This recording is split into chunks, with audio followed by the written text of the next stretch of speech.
같이 기도하겠습니다.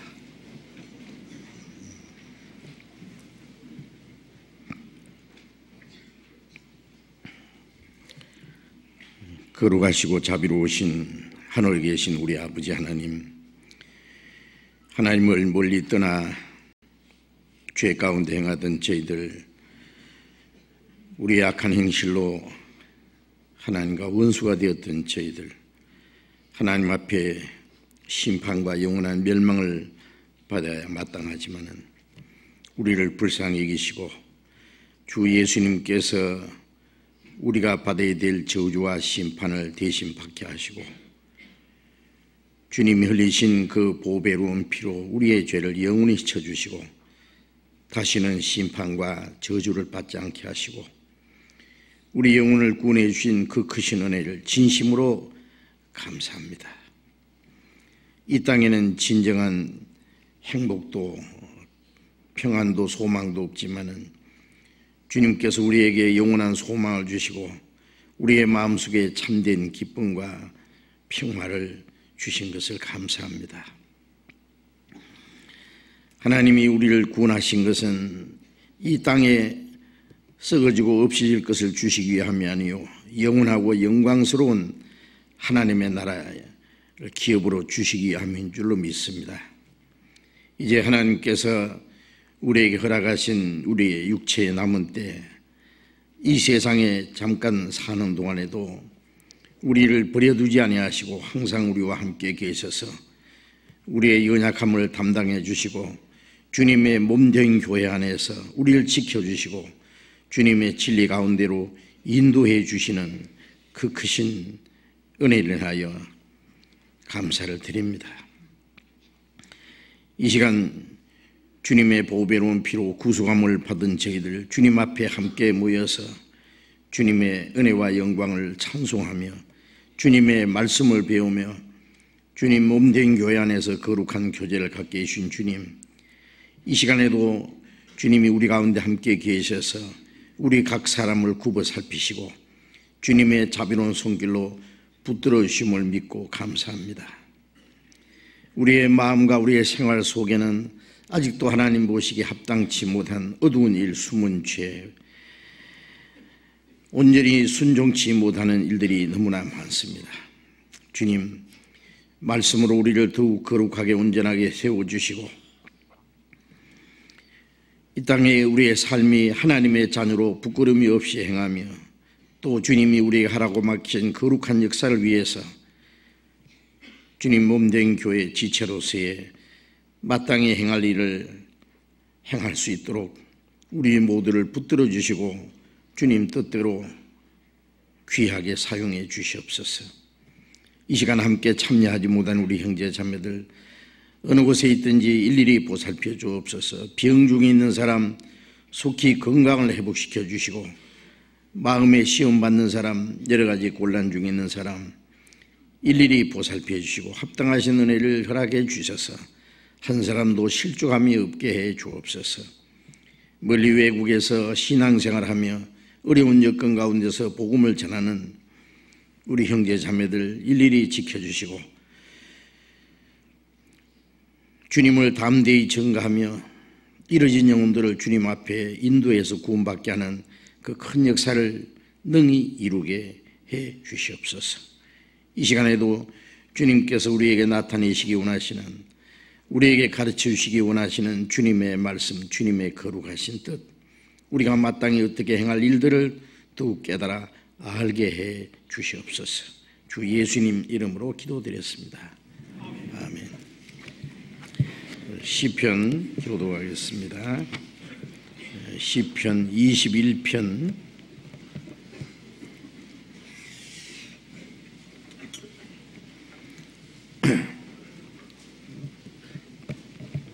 시편 21편 1절부터 끝절까지 교독하겠습니다. 시편 21편 1절부터 교독하겠습니다. 여호와여, 왕이 주의 힘을 인하여 기뻐하며 주의 구원을 인하여 크게 즐거워하리이다. 그 마음의 소원을 주셨으며 그 입술의 구함을 거절치 아니하셨나이다. 주의 아름다운 복으로 저를 영접하시고 정금 면류관을 그 머리에 씌우셨나이다. 저가 생명을 구함에 주께서 주셨으니 곧 영영한 장수로소이다. 주의 구원으로 그 영광을 크게 하시고 존귀와 위엄으로 저에게 입히시나이다.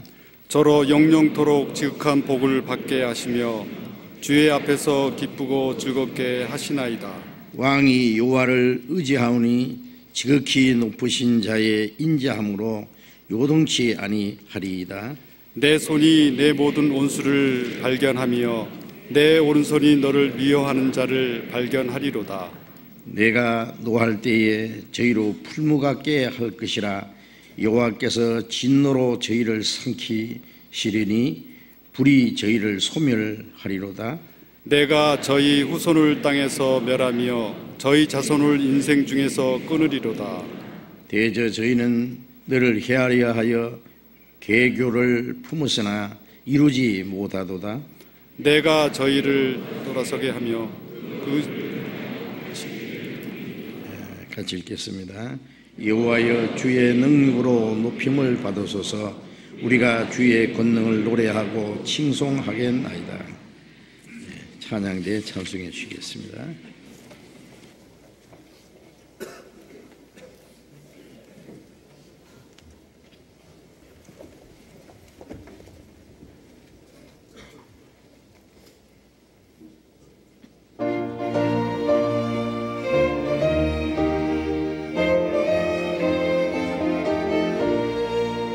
전능하신 주 여호와 우리 목자 되시니 우리들은 아무것도 부족한 것 없도다. 푸른 방초 동산에서 편히 쉬게 하시고 고요한 시냇가로 항상 같이 하루다. 주가 인도하는 대로 어느 지경까지든지 기쁨으로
성경 마태복음 11장을 찾겠습니다. 마태복음 11장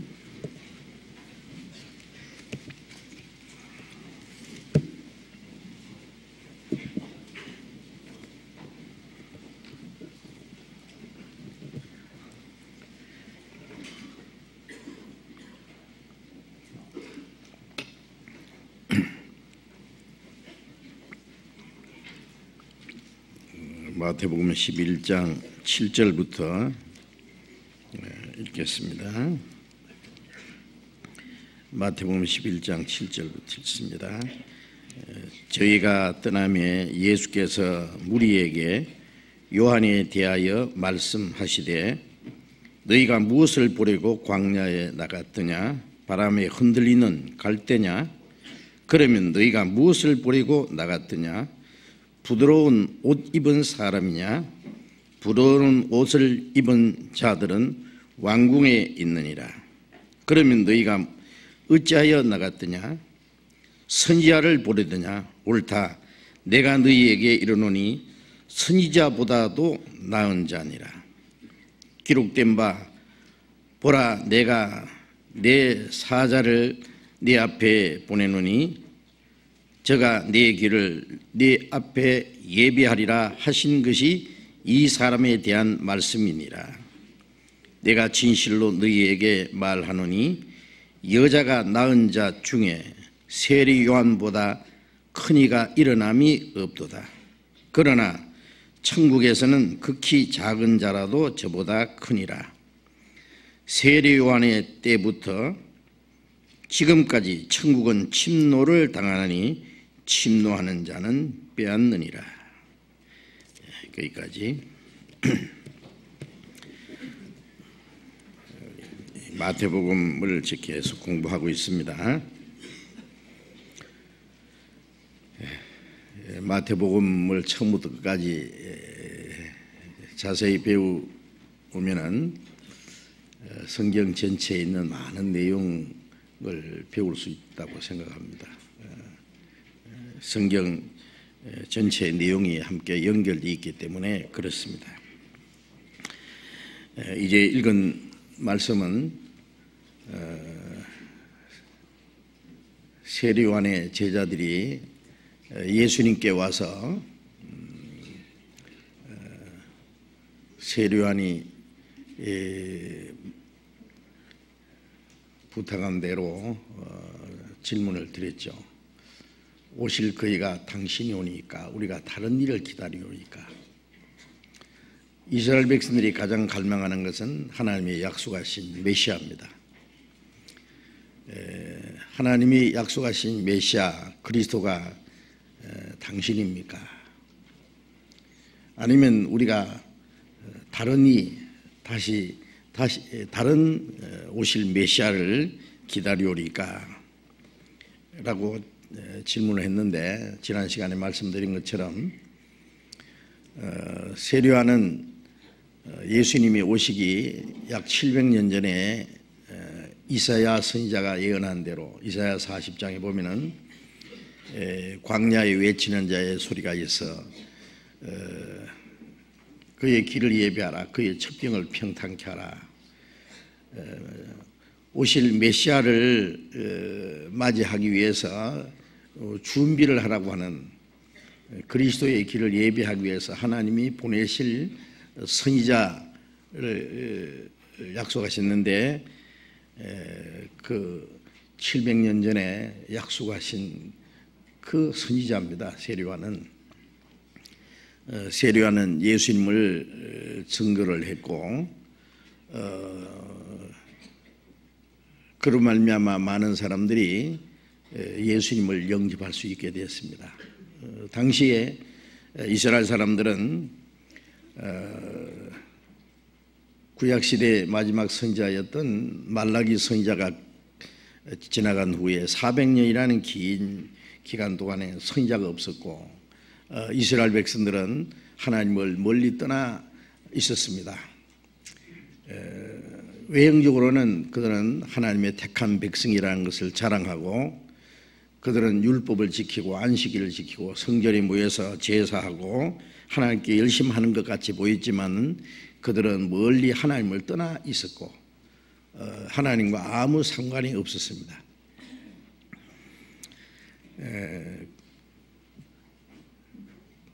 하나님이 보내실 메시아가 그들에게 오셨지만은 그들은 그리스도를 영접할 수 있는 아무런 준비가 되질 않았습니다. 그래서 그들의 죄를 깨닫게 하고 그리스도를 영접하기 위해서 하나님이 마지막 보내신 선지자가 세례요한이었습니다. 그런데 세례요한이 이제 그리스도를 증거하는 일을 마치고 헤롯 왕의 그 부정한 죄를 공개적으로 책망한 그 일로 인해서 이제 그는 사해 바닷가에 있는 그 음침한 그 감옥에 지금 갇혀 있습니다. 그리스도께서 이스라엘의 죄를 책망하시고 그들을 심판하시고 이스라엘을 독립시켜줄 그런 메시아로 기다린 것 같아요. 이 세례 요한도. 그러나 그리스도께서 그들을 심판하지 않고 하나님의 인자와 자비로 그들에게 사랑을 베풀고 병자를 고치는 일을 하시고 할 때에 세례 요한은 문득 마음에 어떤 그 의문이 생긴 것 같습니다. 저분이 정말 메시아인가?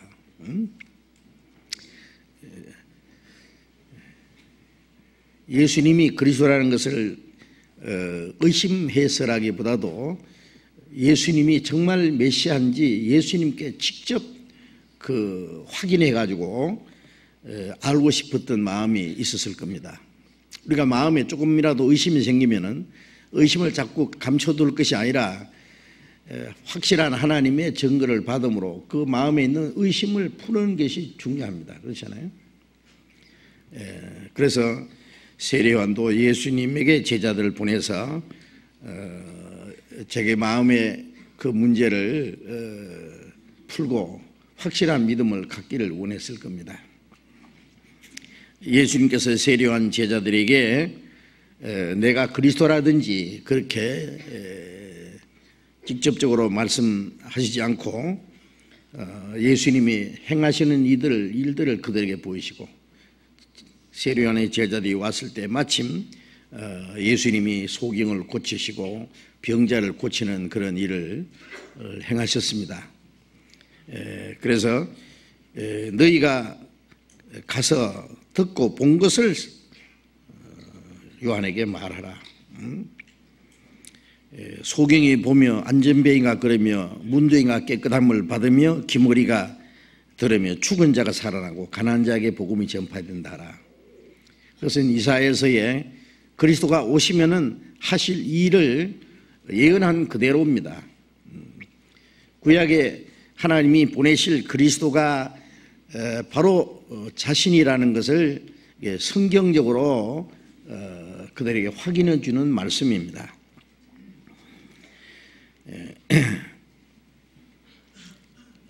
그리고 또 하나는 세례 요한 자신뿐 아니라 이 제자들이 예수님이 그리스도라는 것을 아직 확실히 알지 못하고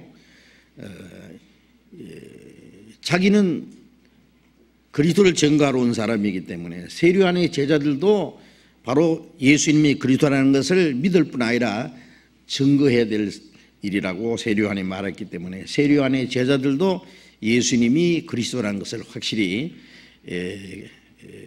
알고 믿어야 될 그런 필요가 있었습니다. 예수님의 말씀을 전해 들은 세례 요한은 역시 내가 증거하신 예수님이 바로 메시아구나. 그리고 내가 증거한 것은 구약 선지자가 예언한 대로 내가 한 일이 정말 옳구나 하는 것을 확신했을 겁니다. 그리고 세례 요한의 제자들도 예수님이 그리스도라는 것을 믿게 되었으리라고 생각을 합니다. 그리고 예수님이 그 세례 요한의 제자들뿐 아니라 둘러섰는 사람들에게 마지막 하신 말씀이 누구든지 나를 인하여 실족하지 않는 자는 복이 있도다 라고 하셨습니다. 지난 주일에 이 말씀을 좀 더 자세히 말씀을 드렸습니다. 실족한다는 것은 걸려 넘어진다는 뜻이죠. 또 그리스도를 배척한다는 말입니다. 그리스도를 저버린다는 내용입니다. 같은 뜻으로 되어 있습니다. 이스라엘 백성들은 하나님이 보내신 메시아를 배척했습니다. 예수님의 말씀이 그들에게 하나님의 은혜를 깨닫고 구원받는 것이 되는 대신에 걸려 넘어지는 것이 되었습니다. 마태복음 15장에 보면은 제자들이 예수님 그랬어요. 주님의 말씀이 저들에게 걸림이 된 줄로 아십니까? 걸림이 된다는 말이 넘어진다, 너무 실족한다는 뜻입니다.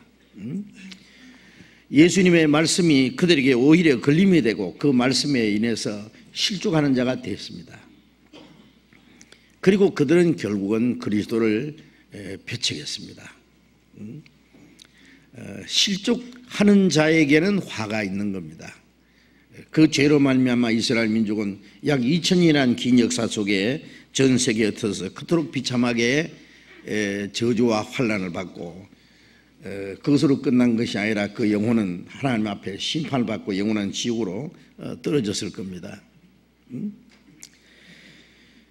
지금도 마찬가지입니다. 주님의 복음이 전거되는 동안에 그 하나님의 말씀을 마음에 받아들이고 하나님의 은혜를 깨닫고 구원을 받는 사람이 있느냐면은 오히려 그 말씀이 자기 마음속에 걸림이 되고 실족하는 사람이 있습니다. 실족하는 반대는 뭐예요? 만족이죠. 그리스도로 만족하는 사람. 우리가 예수 그리스도로 말미암아 하나님의 은혜를 깨닫고 죄 사함 받고 내 영혼이 구원받아서 하나님의 자녀라는 확신을 가지고 영원한 천국에 들어갈 수 있는 확신이 있을 때 그보다 더 큰 기쁨과 평안과 행복은 없을 겁니다. 이 세상에 온갖 것을 다 준다고 할지라도 그 다 얻었다고 할지라도 예수님 말씀대로 오늘 밤에 네 영혼을 도로 차들이니 그러면 네가 예배한 것이 네 것이 되겠느냐. 사람들은 오로지 눈에 보이는 현실적인 거, 육신적인 거, 물질적인 거, 그 부귀, 영화, 명예, 권세 그런 것을 얻기 위해서 혈안이 돼가지고 평생에 그것을 위해서 수고하고 악의다툼을 하고 그것만을 위해서 살아갑니다. 그러면 이 세상에 온갖 것을 다 얻었다고 할지라도 소위 성공을 했다고 할지라도 그것이 몇 년짜리냐 그 말입니다. 육체는 풀과 같고 영광은 풀의 꽃과 같다. 풀은 마르고 꽃은 떨어진다. 아무런 소용이 없다는 겁니다. 그렇잖아요. 이 세상에 그 영광이나 이 세상의 성공이라는 것이 무슨 그렇게 큰 가치가 있느냐 그 말이에요. 오늘 밤에 네 영혼을 도로 찾으면 그게 누구 것이냐. 그 사람이 죽고 나면 아무 소용도 없었을 것을 온 천하를 다 얻고도 네 목숨을 잃으면 무엇이 유익하리요? 무엇을 주고 제 목숨을 받고 있느냐. 이 세상의 모든 것과 바꿀 수 없다고 하는 그 목숨이라는 것은 몇십 년짜리 육신의 목숨을 말하는 게 아닙니다. 이 세상에 육신이 죽음으로 끝나버린다면은 인간의 생명이나 짐승의 생명이나 별 다를 것이 없습니다. 짐승도 죽어서 흙으로 돌아가고 사람도 죽어서 흙으로 돌아간다. 이 둘이 흙으로 돌아가니 동일한 거야. 그러나 다른 것이 뭐냐? 인생의 혼은 위로 올라가고 인생의 혼은 영혼이기 때문에 하나님께로 올라가고 짐승의 혼은 육혼이기 때문에 죽으면 흙으로 돌아가 내려간다. 문제는 하나님 앞에 섰을 때에 어떻게 되느냐 하는 겁니다. 하나님 앞에 섰을 때 그때도 하나님이 없다고 할 수 있겠느냐.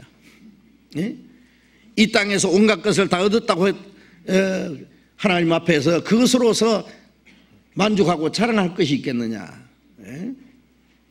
그는 하나님 앞에 심판을 받고 영원한 멸망으로 들어가게 될 겁니다.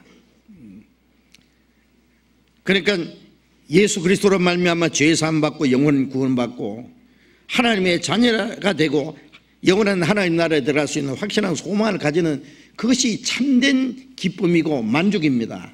예? 그게 실족지 않는 겁니다. 만족한 겁니다. 예? 그 하나님의 은혜로 구원을 받은 사람은 참 복된 사람이죠. 마태복음 25장에 보면은 예? 오른편에 있는 자에게 말씀하시기를 내 아버지께 복받은 자들이여 창세로부터 예비된 나라를 상속받으라. 왼편에 있는 자들에게 말하기를 이 저주받은 자들아 나를 따라서 마귀와 그 사자를 위해서 예비된 영영한 불에 들어가라. 네? 그 그리스도로 말미암아 만족함을 받은 사람, 그 영혼이 구원받은 사람은 복받은 자들이죠. 창세전부터 하나님이 예비하신 그 하나님의 나라를 상속받는 사람. 그리스도를 배척하고 실족한 사람들은 저주받은 자들이라. 예? 마귀와 그 사자를 위해서 예비된 영영한 지옥불로 들어가라고. 여기에 실족한다는 말이 얼마나 무서운 말인지 모르는 겁니다. 예? 실족하지 않는 자는 복이 있다. 예. 그리스도로 말미암아 구원받고 그리스도로 말미암아 만족한 사람은 복이 있다는 말씀입니다. 제자들이 떠난 후에 예수님께서 거기에 있는 무리에게 세례요한에 대해서 말씀하셨습니다. 왜냐하면 거기 있는 많은 사람들이 이미 세례요한의 말을 들은 사람들입니다. 광야에 가서. 왜냐하면 예수님이 나타나시기 6개월 전에 세례요한이 먼저 보냄을 받아서 유대 광야에 나타나서 회개하라고 있는 힘을 다해서 창자가 끊어지는 소리를 하면서 회개하라고 천국에 가까운 너희라고 그들에게 부르짖었습니다. 많은 사람들은 저분이 엘리야냐, 이스라엘 백성들을 회개하게 하기 위해서 엘리야를 보낸다는 말씀이 성경에 약속이 되어 있습니다. 예. 저분이 그리스도인가? 많은 사람들이 몰려들었습니다.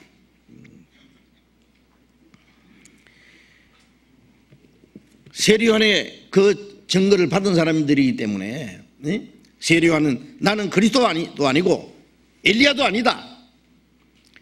선지자의 예언한 대로 그 앞에 보내심을 받은 자, 그의 길을 예비하라고 외치는 자의 소리다 라는 말을 들었습니다. 그들은.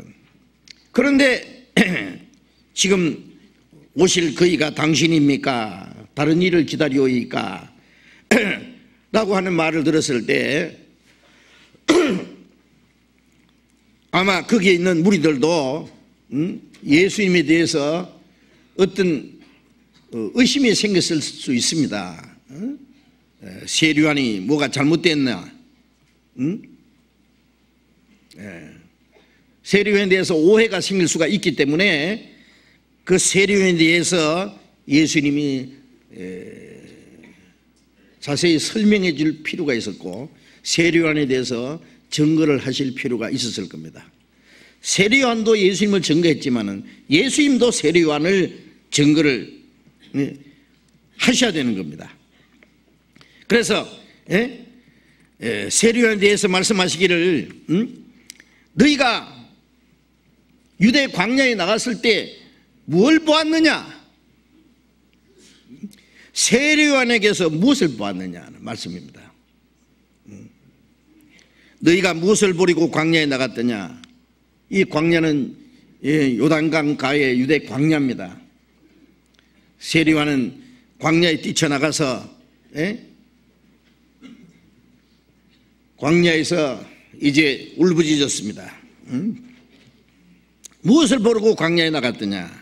세례요한에서 뭘 보았느냐 그 말입니다. 바람에 흔들리는 갈대냐? 요단강 강변에는 그 갈대가 많이 있었을 겁니다.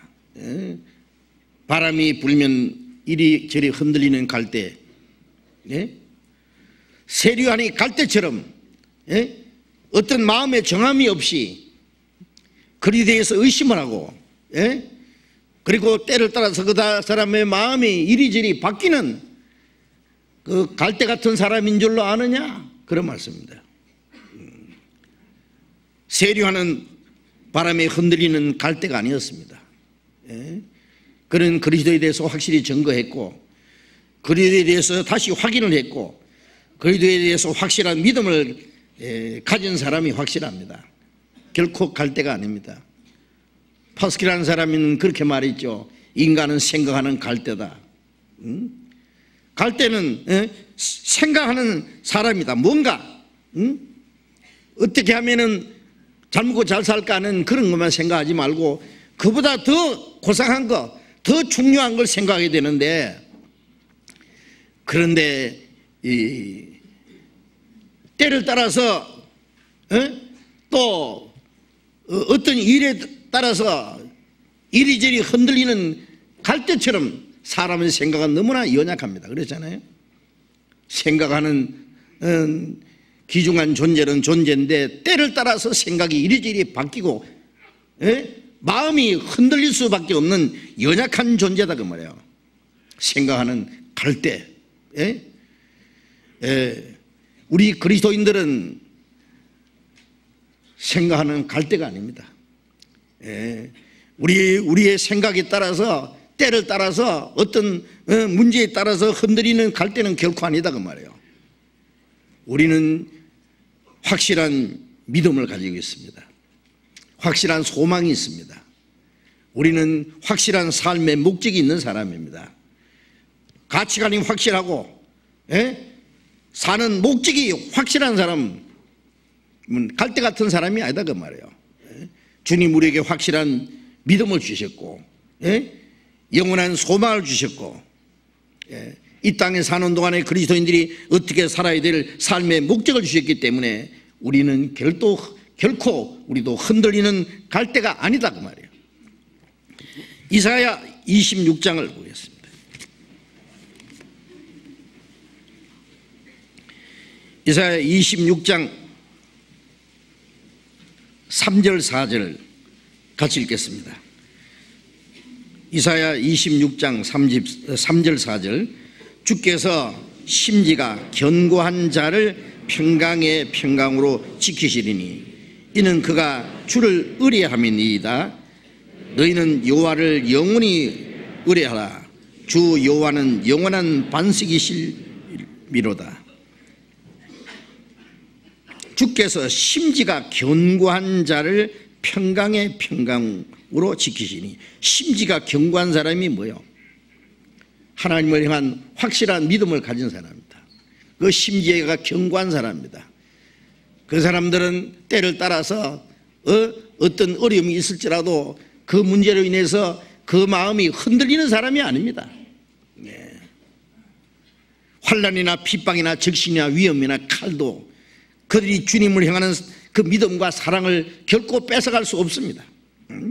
심지가 견고한 사람, 주님을 향하는 확실한 믿음이 있는 사람, 그는 노선벽처럼 결코 아무도 그걸 침범할 수 없는 견고한 성과 같습니다. 심지가 견고한 자는 평강의 평강으로 지키시리니 이는 그가 주를 의뢰합니다. 자기를 의지하지도 않고 이 세상에 어떠한 권력도 이 세상에 어떠한 것도 의지하지 않고 오직 주님만 의뢰합니다. 이는 그가 주를 의뢰함이니이다. 너희는 여호와를 영원히 의뢰하라. 믿으라. 의뢰한다는 말은 믿는단 말이에요. 의지한단 말입니다. 여호와는 영원한 반석이십니다. 영원한 만세 반석. 우리는 만세 반석 위에 섰기 때문에 음부의 권세가 이기지 못합니다. 우리의 믿음은 아무도 뺏어가지 못합니다. 흔들리지 않는다 그 말입니다. 그래서 흔들리는 갈대냐? 아니다. 세례요한도 흔들리는 갈대가 아니었습니다. 바람에 흔들리는 갈대, 우리도 마찬가지입니다. 그리스도에 대한 확실한 믿음을 가진 사람은 흔들리는 갈대가 아닙니다. 그러면 너희가 무엇을 버리고 광야에 나갔더냐? 부드러운 옷 입은 사람이냐? 부드러운 옷을 입은 자들은 왕궁에 있느니라. 세례요한에서 뭘 봤느냐? 너희가 부드러운 옷 입은 사람을 보려고 광야에 나가지는 않았을 거다. 부드러운 옷 입은 사람을 보려면 왕궁에 가야 되지 광야에 가서는 안 되죠. 예? 세례요한은 제사장의 아들로 태어났습니다. 사가랴 제사장의 아들. 제사장의 아들은 역시 제사장입니다. 그 당시에 이스라엘 백성들 가운데 가장 높은 위치에 있는 특별한 사람입니다.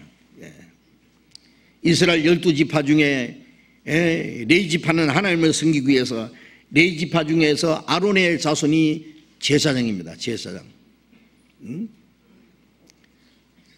그리고 그 제사장이 입는 옷이 따로 있습니다. 제사장은 하나님 앞에 나아가기 위해서 입는 특별한 옷이 있고 그거는 온갖 보석으로 12지파의 이름이 기록된 그 특별한 옷이 있습니다. 이스라엘 백성들이 바치는 11조 중에서 11조를 레위지파에 바치면 레위지파는 11조 중에 11조를 또 제사장에 바칩니다.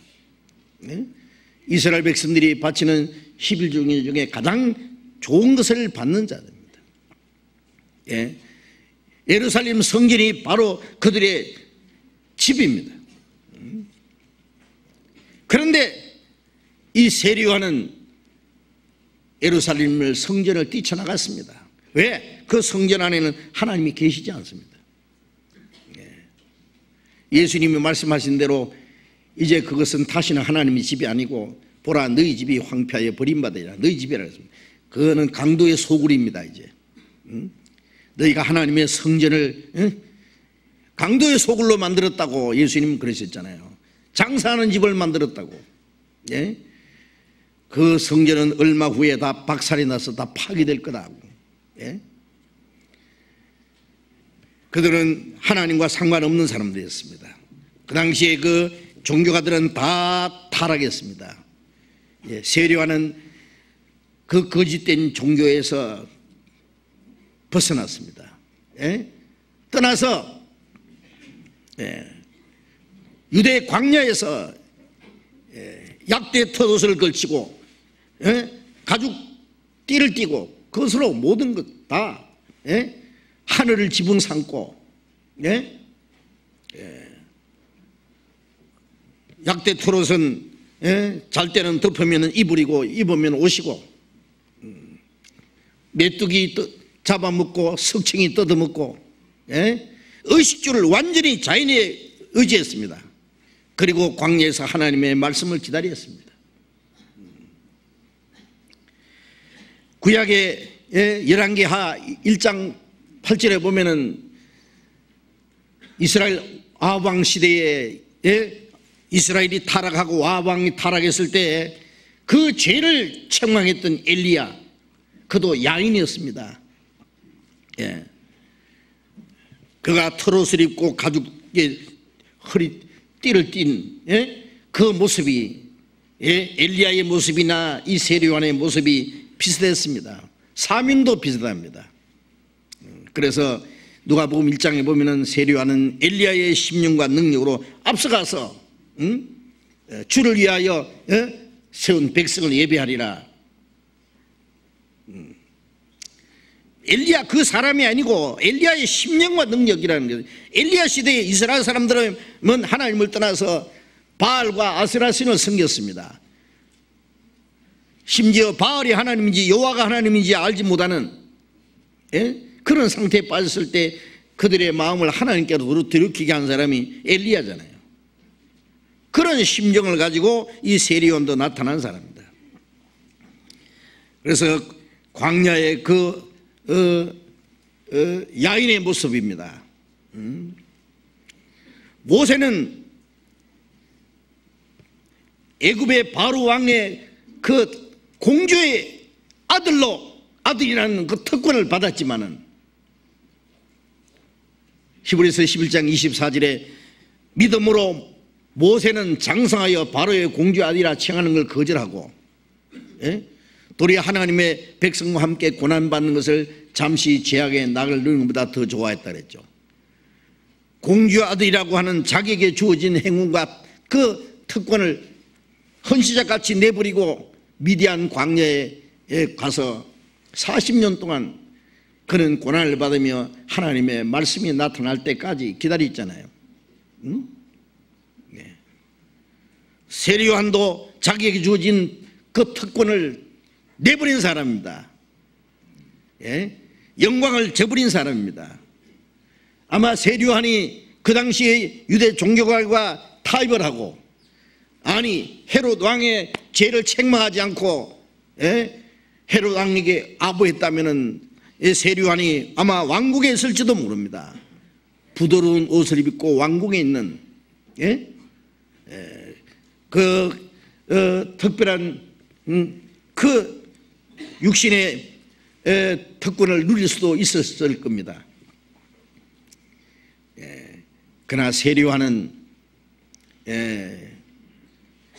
그 거짓된 종교를 떠나서 광야에서 그리스도를 증거했고, 이제 헤롯의 죄를 책망한 그 일로 인해서 그는 감옥에 갇혀서 마치 그 들판에 뛰어다니던 이 짐승을 우리 속에다 가둬놓은 것처럼 그는 음침한 감옥 속에 갇혀 있는 사람입니다.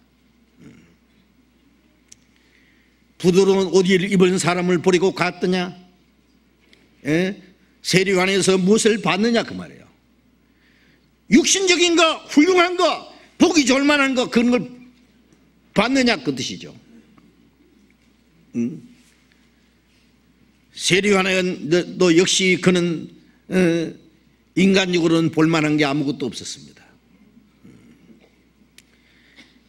외모도 중요하지만은 그보다 더 중요한 것은 그 사람의 중심입니다. 하나님이 그러시잖아요. 사무엘상 16장 7절에 사람은 외모를 보니와 나 여호와는 중심을 보느니라. 외모라는 게 뭡니까? 그 사람의 그 인물, 그 사람의 지식이나 그 사람의 지위나 인간적인 모든 것, 아름다운 것들입니다. 그보다 더 중요한 것은 중심입니다. 사람은 외모를 봅니다. 그러나 하나님은 중심을 보십니다. 중심이라는 게 뭐예요? 하나님에 대한 확실한 믿음을 가진 사람입니다. 하나님의 말씀에 순종하는, 주님만 의지하고 주님을 섬기는 그 신앙적인 인격을 말하는 것이죠. 그게 더 훨씬 더 중요한 겁니다.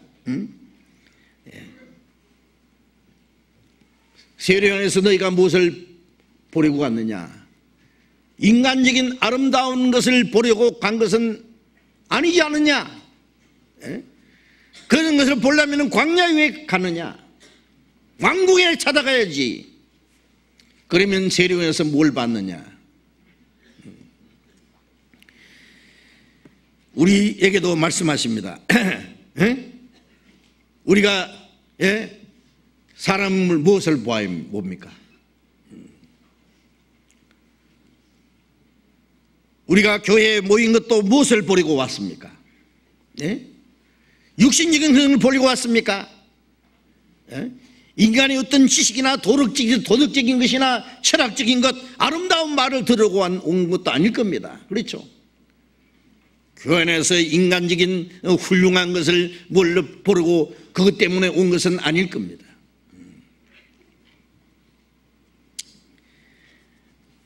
우리는 주님께로 나오는 말씀을 들으려고 왔습니다. 그리고 우리가 서로 아는 것도 인간적인 것을 우리가 보려고 우리가 함께 모인 것도 아닙니다. 사람은 외모를 봅니다. 하나님은 중심을 보시는 것처럼, 하나님이 보시는 것처럼 우리도 볼 수 있어야 될 겁니다. 야고보서 2장 1절에 보면은 너희가 영광의 주 예수 그리스도를 믿는 믿음을 받았으니 사람을 외모로 취하지 마라.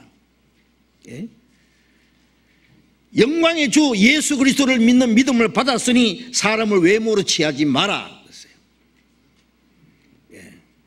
교회에서 아름다운 옷을 입고, 예? 금가락지를 끼고 사치스러운 모습을 한 사람이 오면은 여기 좋은 자리에 앉아서서 그러고, 예? 가난하고 남노한 옷을 입은 사람이 있으면은 너 섰든지 나가든지 하라. 예? 너희가 서로 구별하니, 예. 그것이 옳지 않도다. 하나님은 가난한 자를 불러서 믿음에 부유하게 하시고 하나님이 예배하시는 나라를 기업으로 주시는데 너희는 사람을 외모로 보는도다. 그 당시에 교회에 잘못된 것을 책망한 것이 야고보서 2장 내용입니다. 네? 너희가 믿는다고 하면서 그 행실을 보니까 너희 믿음이 의심스럽다. 혹시 너희 믿음이 죽은 것이 아니냐? 그래서 쭉 그들의 믿음에 대해서 이제 그들의 믿음을 진단하는 그런 내용으로 나와 있습니다. 예수님의 모습도 원래는 볼 것이 없었습니다. 이사야 53장 2절에 보면은 그는 우리 보기에 흠모할 만한 아름다운 것이 없도다 그랬어요. 그는 마른 땅에서 나온 줄기 같아서 고운 모양도 없고 풍채도 없은즉 우리 보기에 흠모할 만한 아름다운 것이 없다. 마른 땅에서 나온 줄기, 겨우 올라나오는 줄기처럼 고운 모양도 없고 풍채도 없고, 사람들이 예수님의 모습을 그리라 그러면은 풍채도 좋고 인물도 미남이고 특별히 잘 그릴 겁니다. 그랬잖아요. 그러나 성경에는 우리 보기에 흠모할 만한 아름다운 게 없었다 그랬어요. 예, 풍채도 없었다. 고운 모양도 없다. 예. 그래서 그는 사람에게 실어버림을 당했다. 예. 그래서 고린도후서 5장 16절에 이제부터 우리는 아무 사람도 육체대로 알지 아니하노라 그러죠. 비록 우리도 그리스도도 육체대로 알았으나, 바울 사도는 그리스도를 그 당시에 천한 목수의 아들 청년 예수, 십자가에 못 박아 죽은 예수를 메시아라고 하는 놈들은 그리스도를 모독하는 자들이다, 다 죽게 된다.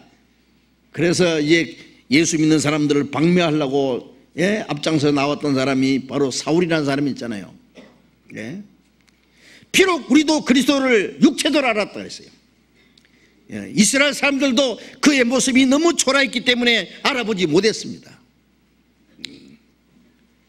그러나 이제는 우리가 그렇게 알지 않는다.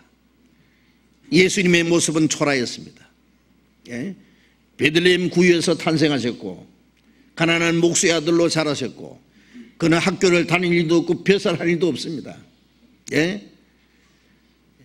무식하고 가난한 사람들 몇 사람 불러 제자들을 삼고 이스라엘 땅에 다녔었습니다. 그는 사람에게 실어버림을 당했고 멸시를 받았고 십자가에 못 박혀 죽었습니다. 그러나 그는 하나님의 아들이었습니다. 그가 바로 메시아였습니다. 그가 만왕의 왕이었습니다. 사람을 외모로 취한다고 하는 것이 얼마나 큰 죄를 범하는 거냐고 말이에요. 이스라엘 사람들이 그리스도를 알아보지 못했던 이유 중에 하나도 그들이 외형적으로 자기들이 생각하는 메시아상이 있었는데 너무 다르기 때문에 그렇습니다. 이제 우리도 아무 사람도 육체대로 알지 않는다. 그 사람이 모습이 어떻든 우리가 세계적으로 전도하러 가면은요 멋있게 생긴 그 유럽 사람이나 미국 사람이나 저 아프리카 사람들은 피부 색깔도 검고 못생긴 사람들이 있습니다. 우리는 그 중간에 들어갑니까?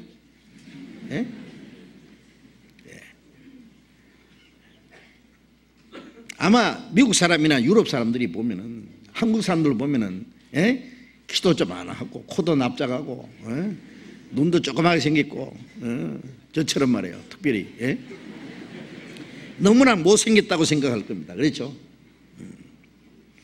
그래서 그들은 인종차별을 합니다. 어저께 뉴스 들으셨어요? 독일에서, 예? 러시아에서요. 러시아에서 한국 학생이 잠깐, 예? 다녀갔던 그 학생들 한 중에 한 사람이, 예, 러시아 청년들에게 맞아 죽었습니다. 예?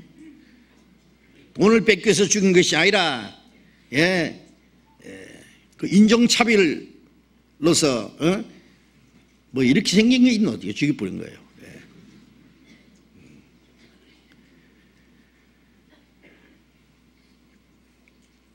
독일에서도, 예, 순수 독일의 혈통을 가지지 않은 유대인들, 그리고 유대인뿐 아니라 다른 사람들도 그렇게 멸시하고, 예, 죽였습니다. 지금도, 예, 미국과 유럽의 많은 나라들 보면은요, 예, 이 유색 인종들 굉장히 차별하는 경우가 있잖아요. 그렇죠? 아주 무시합니다. 그러나 우리가 구원받은 그리스도인들은 그 사람이 피부 색깔이 어떻게 됐든 간에, 외모가 어떻게 생겼든 간에, 예? 그가 인격적으로 훌륭하든지 아니면 좀 모자라든지 천하든지 관계없이 누구든지 그리스도 안에 있으면 새로운 피조물이라 이전 것은 지나갔으니 보라 새 것이 되었도다. 그 속 사람이 구원받아서 새 사람이 되었다면, 하나님의 자녀가 되었다면, 천국에 들어갈 백성이 되었다면 하나님 보시기에 가장 귀한 존재입니다. 예? 하나님 보시기에 존귀한 존재인데, 예? 우리가 그 사람을 멸시할 수 있느냐고 말이에요. 우리 구원받은 사람은 그 사람이, 예, 외모가 어떻게 생겼든 간에, 얼마나 가난하든지 천하든지 아니면 몸이 이상이 있는, 불구자든지 그것과 전혀 관계없이 그 사람이 구원받았다는 이유 때문에, 예, 천국 갈 소망이 있기 때문에, 하나님 한 아버지 한 형제이기 자매이기 때문에 우리는 그를 귀중히 여길 수밖에 없습니다. 예? 왜? 예, 이 세상에 있는 모든 것은 잠시 후에 다 지나갑니다. 예. 오늘이라도 주님이 오시면은, 예? 육신적인 모든 것은 하나님이 다 심판해 버릴 겁니다. 육신이 잘생긴 것이, 예? 부귀 영광 명예 권세, 이 세상의 모든 것은 다 하루아침에 잠깐 후에 다 없어집니다. 예. 오직 하나님의 은혜로 말미암아 구원받은 그 생명, 그리스도 안에서 새로 지음받은 사람만 주님 앞에 남습니다. 그래서 이제 우리는 아무 사람도 육체대로 알지 않는다. 예. 부도도 옷 입은 사람, 예, 멋있게 생긴 사람, 그런 사람 보려고 우리는 찾아다니지 않습니다. 그런 게 대해서 우리는 별 관심이 없습니다. 그것이 얼마나 무가치한다는 것을 압니다. 그러면 너희가 무엇을 버리고 나갔더냐? 무엇을 버리고 광야에 나갔더냐 그 말이에요. 선지자를 버리더냐? 그렇지, 선지자를 버리고 갔지. 내가 너희에게 이르노니 옳다, 선지자보다 나은 자니라. 세례요한은 선지자입니다. 그런데 선지자보다 나은 자라는 말은 뭐예요? 선지자 중에서도 특별한 선지자입니다. 과거에 어떤 선지자보다도 더 나은 선지자라고 말해요. 선지자보다 나은 자다. 10절 봅니다. 마태복음 11장 10절. 기록된 바 보라 내가 내 사자를 네 앞에 두노니 보내노니 제가 네 길을 네 앞에 예비하리라 하신 것이 이 사람에 대한 말씀이라. 네. 선지자보다도 나은 자니라. 네? 선지자의 사명은 뭡니까? 그리스도를 증거하는 거예요. 네. 율법과 선지자에게 증거를 받은 것이라. 율법과 선지자는 구약 성경 전체를 대표하는 겁니다. 예, 율법의 대표는 모세였습니다. 모세는 장차 오실 그리스도를 증거했습니다. 예. 너희 중에 나 같은 선지자 하나를 보내리니 누구든지 그 말을 듣지 않는 자는 백성 중에서 끊쳐지리라. 예. 심판을 받으리라고 했습니다. 모세는 이스라엘 민족을 바로 왕의 세력에서 종되었던 애굽에서 그들을 건져내서 가나안 땅으로 인도한 사람입니다. 예. 예수님은 사탄의 권세에서 죄악에서 우리를 건져서 우리를 하나님의 나라로 인도하시는 분이잖아요. 모세는 예수님의 모형이기 때문에 그렇습니다. 모세라는 뜻은 건졌다는 뜻이고 예수라는 뜻은 구원이라는 뜻입니다. 같은 의미입니다. 엘리야도 다시 오실 그리스도에 대해서 증거한 사람 중에 한 사람입니다. 모든 선지자는 그리스도를 증거했습니다. 예수님이 너희가 성경에서 영생을 얻는 줄 생각하고 성경을 상고하니와 이 성경이 곧 내게 대하여 증거하는 것이라. 마태복음 5장 39절에 그 말씀은 그때 성경은 구약 성경을 가르칩니다. 신약은 아직 한자도 기록 안 됐을 때이기 때문에 구약 성경은 전부 나를 가르쳐 기록한 것이다. 예수 그리스도로 말미암아 영생 얻는 길을 가르쳐 주는 건데 세리와는 모든 선자 중에 나은 자라고 하는 것은 바로 예수님 눈앞에 나타나서 예수님을 증거했던 사람입니다. 요한복음 1장 23절에 보면은 유대인들이 사람을 보내서 세례요한에게 물었습니다. 네가 엘리야냐? 아니다. 네가 그리스도냐? 아니다. 그러면 네가 엘리야도 아니고 그리스도 아닌데 네가 무슨 말을 하느냐? 나는 선지자의 이사야가 예언한 대로 주의 길을 곧게 하라고 광야에서 외치는 자의 소리다. 소리다. 그렇게 증거했잖아요. 세례요한은 모든 선지자의 마지막 선지자로서 대표로서 그리스도를 증거했고 그리스도를 증거할 모든 증인의 대표입니다. 대표. 선지자가 됐든지 사도가 됐든지 주님을 증거하는 사람은 주님을 증거하는 것이 목적입니다. 그렇잖아요. 예? 율법을 가르치는 것도 목적도 아니고 도덕을 가르치는 것도 목적 아니고 문학이나 철학이나 역사를 가르치는 게 목적이 아니라 마지막 목적은 그리스도를 증거하는 겁니다. 그렇잖아요. 요한복음 10장을 읽습니다. 요한복음 10장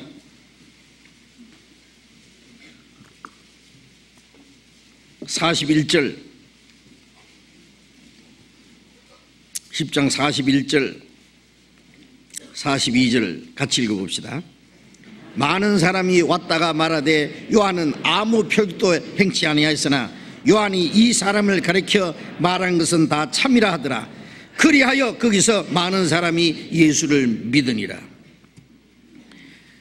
세례요한이 아무 표기도 행하지 않았으나 요한이 이 사람에 대하여, 이 사람 예수님을 말합니다. 가리켜 말한 것은 다 참이라 하더라. 세례요한이 예수님을 증거한 이후 예수님이 나타나서 말씀하시니까 사람들이 말하기를 그 세례요한이 말했던 분이 바로 이분이다. 세례요한은 아무런 표기도 행하지 않았습니다. 우리가 구약에 보면 모세는 얼마나 큰 능력을 행했습니까? 애굽에서 10가지 재앙을 내렸습니다. 홍해를 육지같이 통과하도록 했습니다. 반석을 쳐서 생수가 터지게 했습니다. 하나님의 능력으로 얼마나 많은 일을 행했습니까? 엘리야는 또 얼마나 많은 일을 행했습니까? 기도해서 하늘에 불이 떨어지게 해서 제단이 내 재물이 살아 올라가게 하고 그날 바알과 아세라 신자 850명을 돌로 쳐 죽였습니다. 그는 불병거를 타고 하늘로 올라갔습니다. 놀라운 기적을 나타낸 사람입니다. 그러나 세류하는 아무런 표적도 행하지 않았습니다. 요즘 말로 감기 한 번도 못 고쳤습니다. 예? 왜? 그는 못해서부터 성령 충만한 사람은 세류한밖에 없는데 세류한은 왜 아무런 이적도 행하지 않았을까요? 세류한이 이적을 행하면 안 되는 이유가 있습니다. 이적은 하나님을 증거하는 것이, 구약시대의 이적은 하나님을 증거하기 위해서 나타난 거고, 하나님을 알게 하고, 그 다음에 선지자들을 통해서 구약 성경이 기록됐고, 그 성경은 바로 그리스도를 증거하는 겁니다. 그러면 세류한은 하나님을 증거하러 나타난 사람이 아니라 이미 그들 역사 속에 많은 이적을 통해서 하나님을 믿는 이스라엘 사람들에게 그리스도를 증거하러 나타난 사람이에요. 네? 이적은 하나님을 증거하기 위해서 나타나는 것이고 그리스도는 말씀으로 증거하는 겁니다. 말씀으로. 네? 그래서 아무런 피적도 행하지 않았으나 그가 이 사람에 대하여 말한 것은 다 참이라 하더라. 그리하여 거기서 많은 사람이 예수를 믿으니라. 세류한의 증거를 받은 사람들이 많은 사람이 예수를 믿었습니다.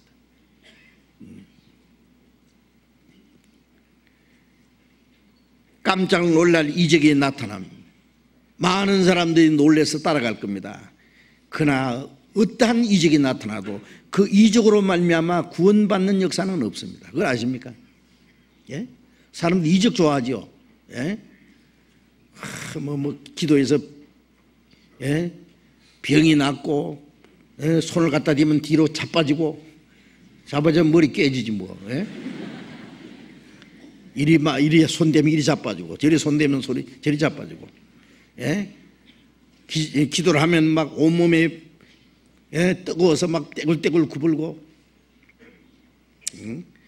그 지옥불에 잠깐 끄실리는 겁니다. 그거 아시겠어요? 그래, 그런 걸 하려고 하나님이 성령 주십니까?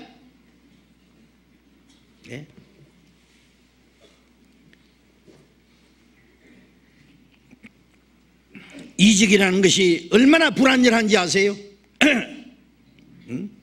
예수님이 이스라엘 땅에 다니실 때 얼마나 많은 이적을 행했습니까?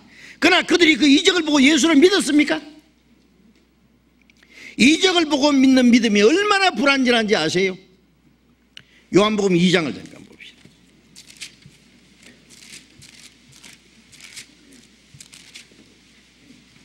요한복음 2장 23절 봅니다. 요한복음 2장 23절. 6월절에 예수께서 예루살렘에 계시니 많은 사람이 그 행하시는 표적을 보고 그 이름을 믿었으나 예수는 그 몸을 저에게 의탁지 아니하셨으니 이는 친히 모든 사람을 아시며 친히 사람의 속에 있는 것을 아심으로 사람에 대하여 아무의 증거도 받으실 필요가 없음이니라. 많은 사람이 그 표적을 보고 그 이름을 믿었으나 예수는 그 몸을 저희에 의탁지 않았다. 이게 무슨 뜻이에요?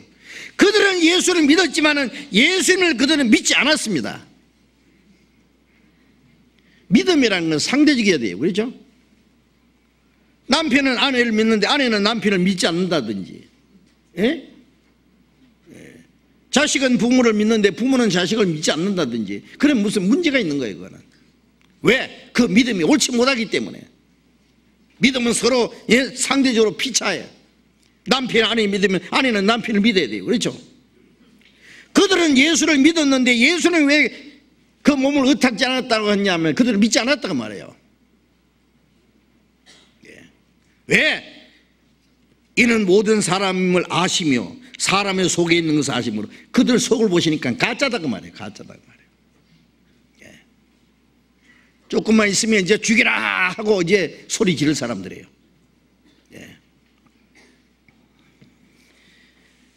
사람의 속에 있는 것을 아심으로 사람에 대해 아무 증거에 받으실 필요가 없습니다.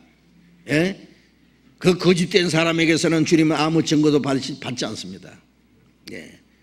참된 믿음을 가진 사람은 그들로 인해서 주님이 옳다 인정함을 받습니다. 그러나 그들 속에 있는 것을 주님은 아시기 때문에 입으로 믿습니다 소리 아무리 해도 주님은 그 사람 믿지 않습니다. 그 사람 속에 있는 것을 아시기 때문에. 이적을 보고 믿는 믿음이 얼마나 불안일한지 아세요?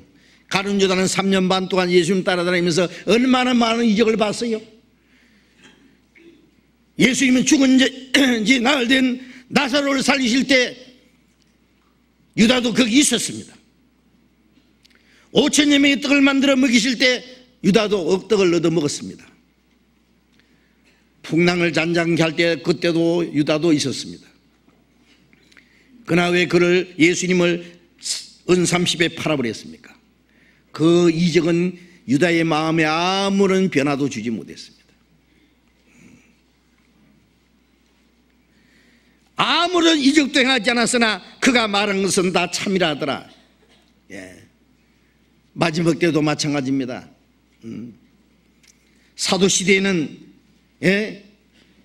하나님의 택한 백성이라는 이스라엘 사람들은 예수를 메시아 아니라고 십자가 못 박아주고 배척했고, 이방인들은 구약 성경도 가지고 있지 않았고, 신약은 아직도 기록되지 않았는데 사도들이 이적이 없으면 어떻게 전도하겠어요? 그러니까 사도시대는 이적이 없으면 전도 못하는 시대입니다. 사도를 통해서 이적이 나타남으로 사도들이 전하는 말씀이 하나님의 말씀이라는 것, 주님이 주신 말씀이라는 것을 사람들에게 보여줘야 되는 거예요. 그래서 마가복음 16장 20절에 제자들이 나가서 두루 전파할세 주께서 함께 역사하사 따르는 표적으로 말씀을 확실히 전가하게 하시니라. 사도들을 통해서 주님이 역사에서 따르는 표적으로 말씀을 확실히 전가하게 하시니라. 말씀을 전가하기 위한 수단으로 이적을 나타나게 했습니다. 사도들이 살아있을 때 신약성경이 다 기록돼야 돼요.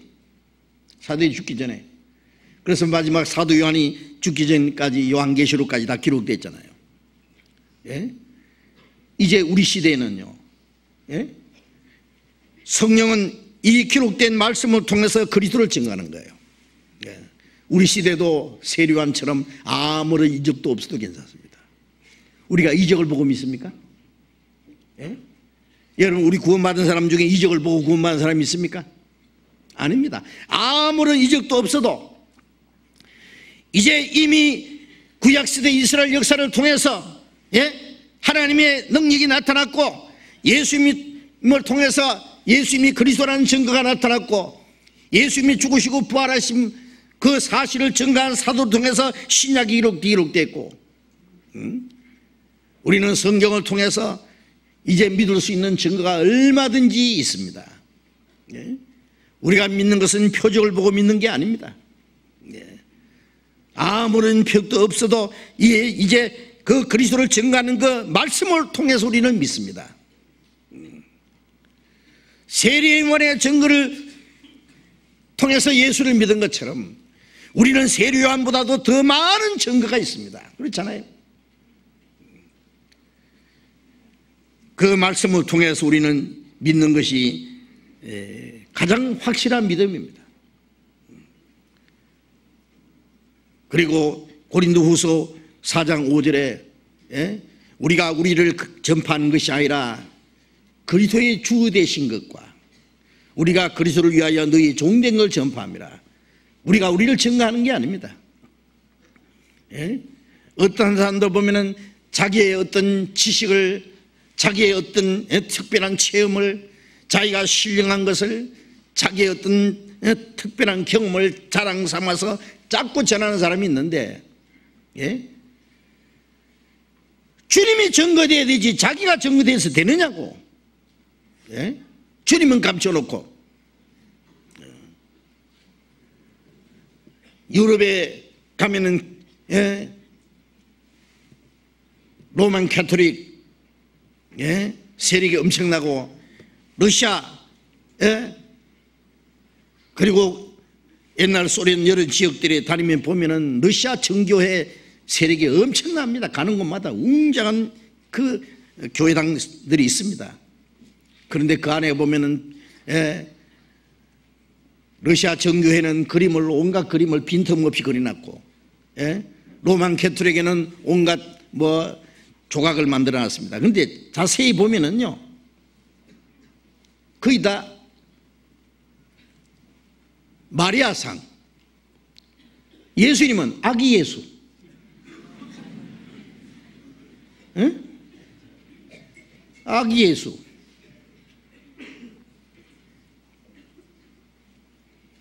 그거 보면 아주 기분이 안 좋아요. 예수님이 애기입니까, 애기? 아직도 애기로 취급해요? 예수님은 만왕의 왕이십니다. 예, 영광의 왕이십니다. 그는 창조주입니다. 응? 그러니까 예수님마저 조그맣게 만들어놨습니다. 그리고 뭐 알지 못하는 많은 소위 성인이라고 하는 사람들 그림을 그려놓고 그 앞에서 절을 하고 기도를 하고 입을 맞추고 경배합니다. 네? 그들 속에는 그리스도가 없습니다. 우리는 우리를 증거하는 것이 아니라 예수 그리스도의 주 되신 것, 생명의 주님 되신 것, 그 세례 안에 증거를 받지 않는 사람들은 예수님을 영접하지 않았습니다. 세례요한의 증거를 받은 사람은 예수님의 말씀을 듣고 믿었고, 세례요한의 증거를 받지 않은 사람은 예수님을 배척했습니다. 지금도 주님이 보내신 증인들이 있잖아요. 보내심을 받지 않으면서 어찌 전파하리요? 먼저 구원받은 우리는 이 땅에서 주님을 증거하기 위해서 보냄을 받은 사람입니다. 주님이 보내신 증인들의 증거를 받지 않는 사람들은, 말씀을 듣고 구원받지 않는 사람들은 장차 오실 재림하시는 그리스도를 영접하지 못할 겁니다. 그렇죠?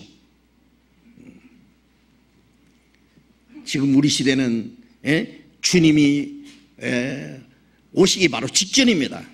저는 성경을 아무리 봐도 이런 일이 되는 것 보던 인자가 가까이 문 앞에 이런 줄 알라. 주님이 재림하시기 전에 반드시 이루어지리라고 예언된 징조는 벌써 다 끝났습니다. 주님이 공중 재림하시기 전에 이루어질 징조가 아직 남았다고 생각하는 분이 있으면 저게 좀 가르쳐 주십시오. 벌써 다 끝났어요. 여러분 축구 그 대회 할 때 보면은요, 결정된 시간이 다 지난 후에 마지막 한 2분이나 3분 조금 연장 시간 있잖아요. 그렇죠? 저는 지금 그 잠깐 이미 작정된 시간이 끝난 후에 연장전 하는 것처럼 약 잠깐 말이에요. 잠깐 한 몇 분, 2, 3분 그런 시간과 같지 않느냐는 생각이 듭니다. 마지막에 주님이 오래 참고 기다리는 왜? 두 가지라고 생각합니다. 하나는 이제 먼저 구원받은 사람들이 좀 신앙이 성장하고 좀 더 하나님의 자녀로 합당하게 순종하고 열심히 주님 위해서 살아서 주님 앞에 가서 부끄럽지 않고 칭찬과 영광을 받게 합당하게 살 수 있는 기회를 주시는 것이고, 또 하나는 아직 구원받지 못한 사람에게 마지막 구원받을 기회를 주시는 거예요. 주의 오래 참으심이 너희 구원이 될 줄 알려는 말씀대로. 그런데 기다리는 것도 한정이 있습니다. 때가 차면은 주님이 오십니다. 잠깐 후에는 오시리가 오시리니 지체하지 않으시라. 때가 되면은 지체하지 않습니다. 오늘이라도 주님이 올 수 있다는 거 아십니까? 지금 구원받을 수 있는 복음이 전해지는데 그 복음을 받아들이지 않는 사람들, 다시 오시는 주님을 영접하지 못하면 어떻게 됩니까? 주님이 오시는 그날 알곡은 모아 곡간에 들이고 쭉증이는 끄지 않는 지옥불에 태운다는 말씀들은 마지막 심판이 있습니다. 여자가 낳은 자 중에 세례요한보다 더 큰 자가 없습니다. 마태복음 11장 다시 넘어가 봅시다. 마태복음 11장 11절.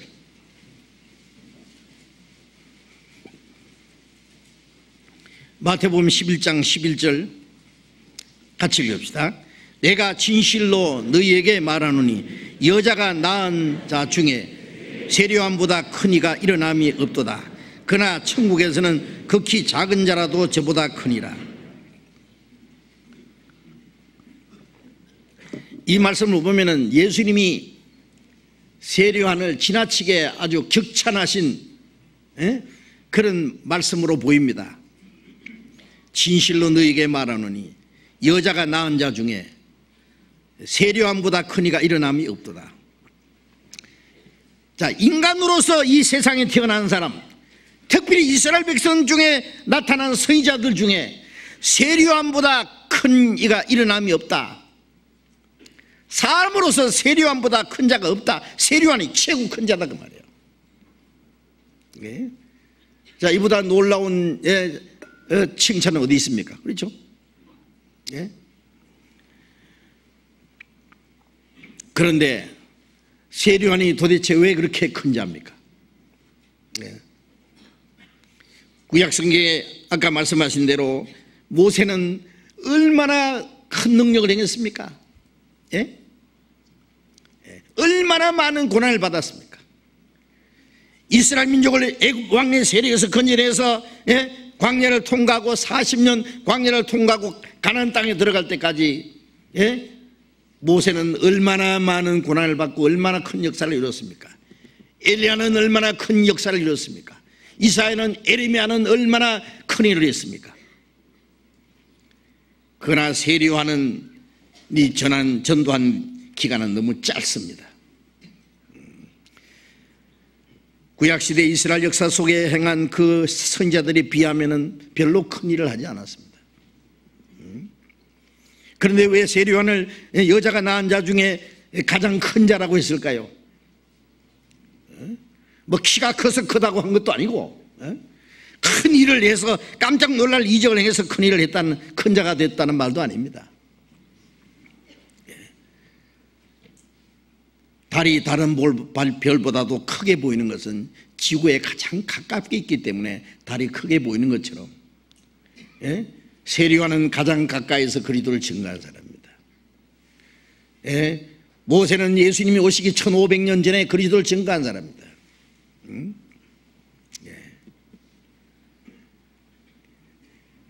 엘리야도 예수님이 오시기 훨씬 전에 그리스도를 증거한 사람입니다. 에레미야도 이사야도 700년 전에 600년 전에 혹은 800년 전에 그리스도를 증거했던 사람들입니다. 그러나 세리요한은 자기 앞에 나타나신 그리스도를 손가락으로 가르치면서 보라 세상 죄를 지고 가는 하나님의 어린 양이라고. 그는 가장 가까이서 그리스도를 확실히 증거했고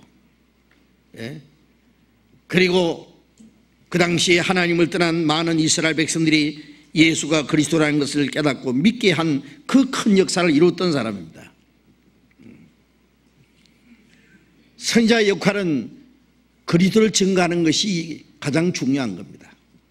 선지자의 역할은 깜짝 놀랄 이적을 행하려고 하는 것이 목적이 아니에요. 그 외에 어떤 역사를 이루는 것도 목적도 아닙니다. 선지자의 가장 중요한 역할은 그리스도를 증거하는 겁니다. 그런 의미에서 세리요한은 가장 확실하게 그리스도를 증거한 사람이요, 가장 가까이서 그리스도를 증거한 사람이요, 그리고 마지막에 그 세리요한의 증거를 듣고 예수를 믿게 한 사람이기 때문에 세리요한은 그런 의미에서 모든 선지자보다도 여자가 낳은 자 중에 가장 큰 자라고 할 수 있는 겁니다. 그런데 천국에서는 극히 작은 자라도 저보다 크니라. 이건 무슨 말씀일까요?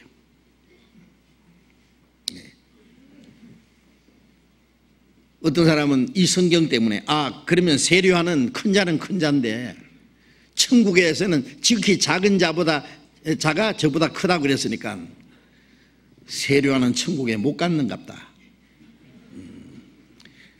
이 성경 때문에 세리요한은 지옥 갔다고 가르친 사람이 있습니다. 그러니까 세리요한 천국에 지극히 작은 자가 저보다 크다 그러니까 못 갔으니까 그러지 않았냐. 그런 뜻이 아닙니다. 이 말씀은. 예레미야는 모태서부터 선지자로 택함 받았다고 예레미야 1장에 기록되어 있습니다. 갈라디아 1장에 보면은 사도 바울은 모태서부터 하나님이 택한 사람입니다. 모태서부터 나를 택정했다. 사도로 하나님이 택했습니다. 세리요한은 모태서부터 성령이 충만한 사람입니다. 그러나 못해서부터 성령으로 거듭난 사람은 한 사람도 없습니다. 못해서부터 거듭나서 구원을 받아서 하나님의 자녀가 돼서 하늘에 갈 수 있는 사람은 하나도 없습니다. 예? 예수님의 이 말씀은 인간적으로 가장 훌륭한 사람일지라도 하나님의 자녀로 태어난 사람 중에 작은 자가 저보다 더 크다 그 말이에요. 예? 무슨 뜻인지 아시겠어요? 예? 선지자의 역할도 하나의 인간으로 산 겁니다. 예? 하나님의 사역자로서 일한 겁니다. 인간적으로 또 비록 하나님이 쓰시는 일꾼 중에 가장 큰 자라고 할지라도 성령으로 거듭난 하나님의 자녀가 자녀보다도 클 수는 없다고 말해요. 왜 그렇습니까?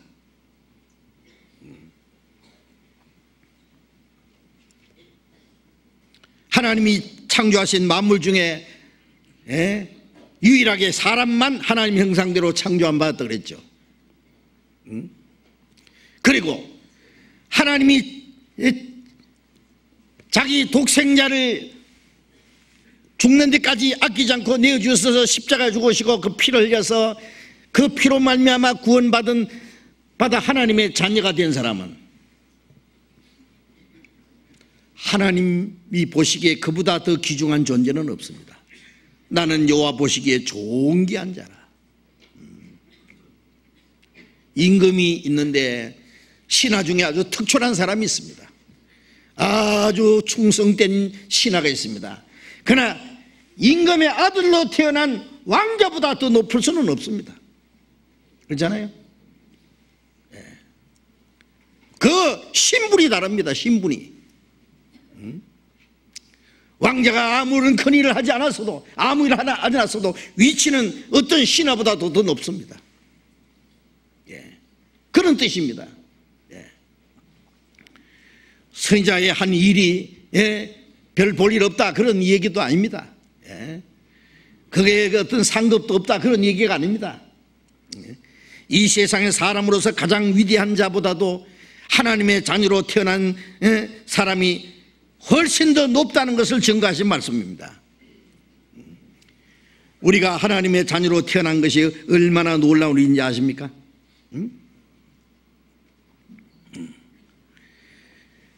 하나님은 자기 독생자를 희생해서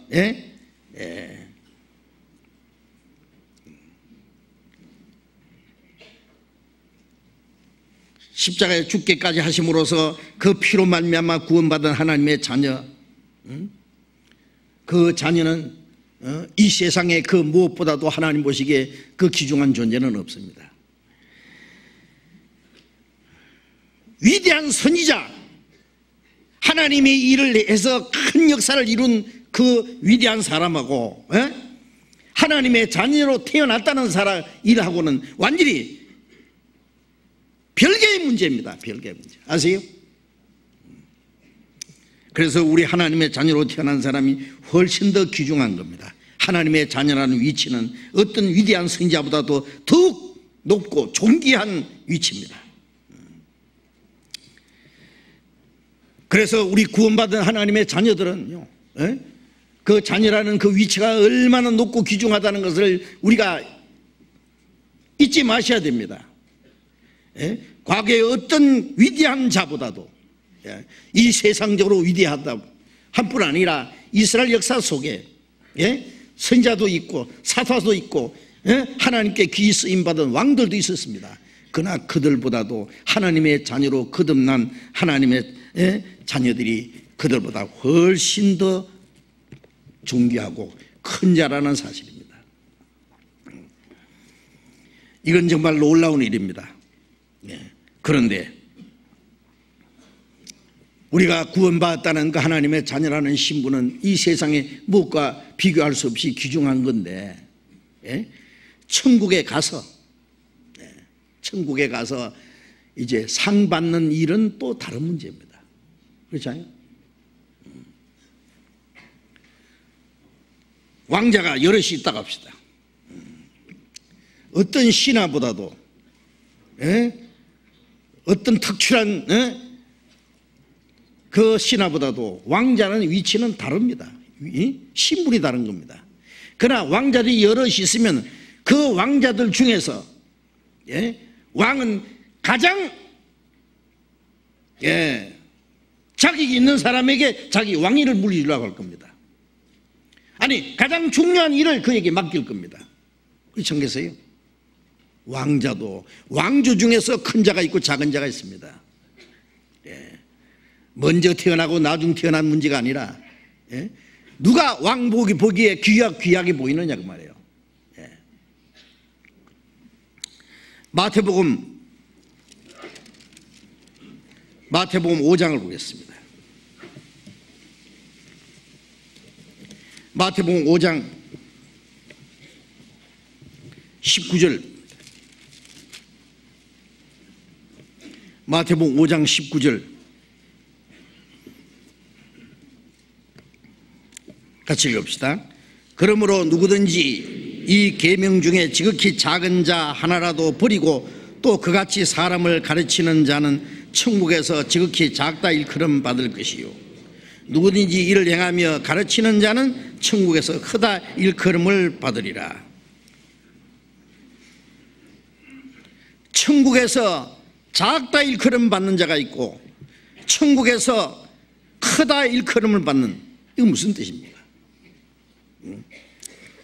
하나님의 계명 중에 작은 거 하나라도 버리고 그같이 사람을 가르치는 자는 천국에서 작다 일컬음 받을 것이요 그것을 행하며 가르치는 자는 천국에서 크다 일컬음 받으리라. 이 문제는 우리가 구원받는 것은 우리의 행위로 되는 게 아니죠. 우리의 행한 의로운 행위로 하지 않고 하나님의 자비를 통해서, 하나님의 은혜를 통해서 예수 그리스도의 공로로만 우리가 구원을 받아서 하나님 나라에 들어갑니다. 그러나 하늘나라에 가서 얻는 영광은 크다 작다, 그것은 영광을 말하는 거예요. 천국에 가서 받을 상급을 말하는 거예요. 우리가 하늘나라에 들어가서 구원받은 사람이 하나님의 자녀로서 하나님의 말씀에 순종하고 자기를 희생하고 섬기고 하나님의 뜻대로 행한 사람은 그게 구원의 문제와 관계 있는 것이 아니라 하나님 앞에 가서 받을 영광과 관계 있는 겁니다. 그래서 구원받은 하나님의 자녀 중에서 천국에서 크다 일컬음 받는 자가 있고 작다 일컬음 받는 자가 있다고 했습니다. 마태복음 18장 봅시다. 마태복음 18장 1절부터 읽겠습니다. 그때 제자들이 예수께 나와 가로되 천국에서는 누가 크니까? 예수께서 한 어린 아이를 불러 저희 가운데 세우시고 가라사대 진실로 너희에게 이르노니 너희가 돌이켜 어린 아이와 같이 되지 아니하면 결단코 천국에 들어가지 못하리라. 그러므로 누구든지 이 어린 아이와 같이 자기를 낮추는 그이가 천국에서 큰 자니라. 제자들이 예수님께 천국에서는 누가 크니까? 예수님이 어린 아이 하나를 세우고 말씀하시기를 누구든지 이 어린 아이같이 자기를 낮추는 그이가 천국에서 큰 자니라. 이게 무슨 뜻을 말합니까? 구원받은 사람이 하나님의 말씀에 순종하고 자기를 희생하고 겸손히 섬기는 자들. 어린 아이라는 것은요, 무조건 어린 아이가 천국에서 큰 자가 된다는 말이 아니라 어린 아이같이 말이에요. 어린 아이같이라 그랬죠. 겸손한 자, 순진한 자, 하나님의 말씀에 절대로 복종하는 자, 자기를 낮추고 자기를 희생하고 섬기는 생활하는 사람. 그것은 구원받는 조건이 아니라 천국에서 크다 일컬음 받으리라. 곧 하나님의 나라에 가서 영광을 받을, 상급을 받을 것을 말씀하는 겁니다. 마태복음 19장 16절 이하에 보면은 어떤 청년이 예수님께 와서 그랬습니다. 선한 선생님이여, 내가 무슨 선한 일을 해야 영생을 얻으리까?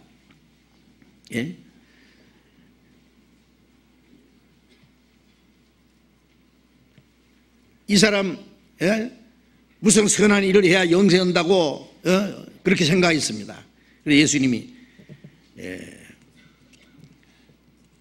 내가 율법을 지켰느냐? 예, 율법 다 지켰습니다. 내 이웃을 내 몸같이 살아라 하는 계명도 지켰습니다. 이 사람은 남을 해치지 않았으면, 남을 죽이지 않았으면, 간음하고 도둑질하지 않았으면 그 이웃을 사랑했다고 생각한 겁니다. 네가 온전하고자 할진대 네게 있는 것을 팔아 가난한 자에게 주고 나를 좇으라. 그러면 하늘에서 네게 상이 있으리라. 그런데 이 사람이 재물이 많음으로 이 말씀을 듣고 근심하며 돌아가니라 그랬죠.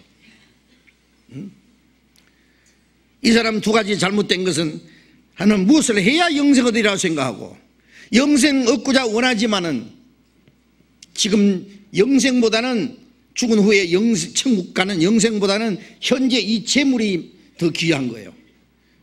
그래서 근심하며 돌아갔다는 것은 영생도 얻고 싶고 재물도 버리기 아깝고, 그래서 뭐 나중에 얻을 영생보다는 현재 재물이 더 중요하다, 근심하며 그냥 돌아갔습니다. 그 사람은 아직 영생 얻을 자격이 없는 사람이죠. 이 말씀은 네게 있는 것을 팔아 가난한 자에게 주라, 그러면 영생 얻는다고 하지 않았습니다. 영생 얻는 것은 이 세상 것이 얼마나 헛되고 이 세상의 재물도 아무 소용없다는 것을 알아야 됩니다.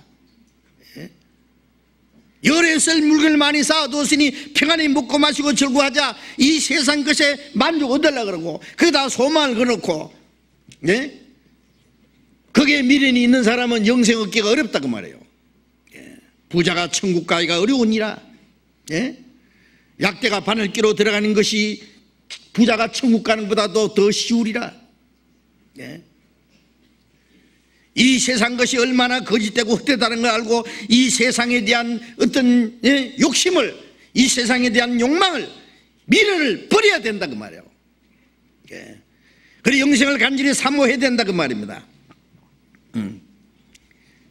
그리고 선한 일을 하면은 그것은 천국 가서 네게 상이 있으리라, 그 말씀은 그는 주님 앞에가 받을 영광과 관계가 있다고 말해요.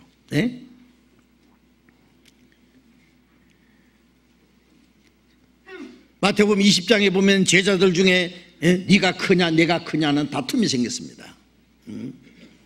야고보와 요한은 어머니를 시켜서 그랬습니다. 주님이 왕이 되시면은 우리 아들 왼쪽 오른쪽에 하나씩 앉게 해 주십시오. 예수님이 너희가 구하는 것을 너희가 알지 못하는도다. 내가 받을 잔을 맞을 수 있느냐? 내가 십자가 죽을 때까지 죽을 수 있느냐? 영광을 받으려면 나와 같이 죽어야 되는데 죽을 각오는 없으면서 영광 받을 생각만 하고 있으니 말이에요. 말할 수 있나이다. 이 제자들은요, 야 우리 천국 가서 한잔 할 때 같이 하자, 한잔, 그런 줄 알았어요. 한잔 합시다. 너희가 과연 마시려니와, 과연 마시려니. 야고보가 제일 먼저 목자를 죽었고 사도 요한은 제일 나중까지 살다가 많은 그 핍박을 받고 요한계시록까지 그랬죠. 줄로 해서 죽는 것도 고난이고 줄로 해서 사는 것도 고난입니다. 그게 그들이 구한 겁니다. 그러나 좌우에 앉는 것은 내가 너에게 줄 것이 아니니라. 누구를 위해서 준비됐든지 그들이 받을 거라. 그걸 받을 자기 있는 사람은 따로 있다고 말해요. 이 세상의 집권자들은 권세를 버리고 다스리지만은 너희는 그렇지 않느냐. 너희 중에 크고자 하는 자는 작은 자, 낮은 자가 되어야 하리라. 너희 중에 자기를 낮추는 자는 그 사람은 높아지리라. 이 땅에서 겸손하게 주님을 섬기고 순종하는 사람이 주님 앞에서 크다 일컬음 받을 것을 말씀한 겁니다. 빌립보서 2장 5절 이하에 보면은요, 빌립보 교인들 중에서 서로 다툼과 시기와 질투가 있었습니다. 그래서 빌립보 성도들에게 너희 안에 이 마음을 품으라 곧 예수의 마음이니 저는 근본 하나님의 본체이시나 하나님과 동등됨을 취할 것을 이기지 않으시고 자기를 비워 종의 형체를 가져 사람과 같이 되었고 사람의 모양으로 나타났으니 십자가 죽기까지 복종했으니 곧 십자가 죽으심이라. 그런 근본 하나님의 본체이신데 그 하나님이 그 보좌를 그 자리를 비워두고 자기를 종의 형체를 가져 사람같이 되었고 사람의 모양으로 나타나서 죽기까지 복종했다. 십자가 죽으심이라. 그러므로 저를 지극히 높여 모든 이름에 뛰어나게 하시고 모든 사람이 그 이름 앞에 무릎을 꿇게 하셨다. 예수님은 자기를 낮추시고 복종하시고 죽기까지 하심으로 하나님이 그를 높여 모든 이름이 그 이름 앞에 무릎을 꿇게 하셨다. 마찬가지로 우리도 주님 나라에 가서 주님과 높아지려면, 주님처럼 높아지려면 어떻게 해야 돼요? 예? 디모데후서 2장 11절에 우리가 주와 함께 죽으면 주와 함께 살 것이요 주와 함께 참으면 주님과 함께 왕노를 할 것이라. 예. 여러분, 우리가 구원받아서 천국 간다고 가는 그것만 가지고 만족하면 안 됩니다.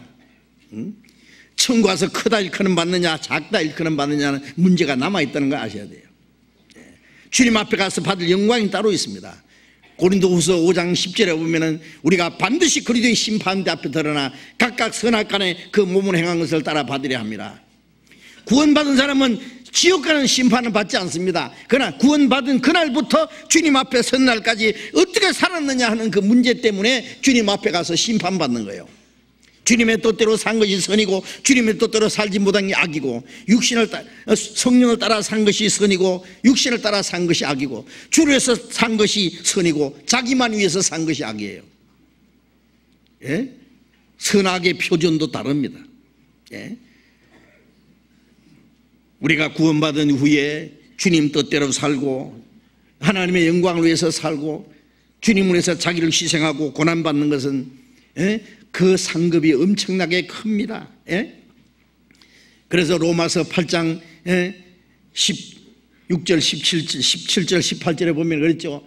우리가 주와 함께 영광을 위하여 받기 위하여 주와 함께 고난도 함께 받아야 될 것이니라. 우리가 생각건대 현재의 고난은 장차 우리에 나타날 영광과 좋게 비교할 수 없도다. 그렇습니다. 주님과 함께 영광을 받기 위하여 주님과 함께 고난도 받아야 됩니다. 우리 신앙생활은 고난입니다. 뭐가 고난이냐? 자기를 희생하는 게 고난이요. 자기에게 주어진 자유도 포기하고 자기에게 주어진 행운도 희생하고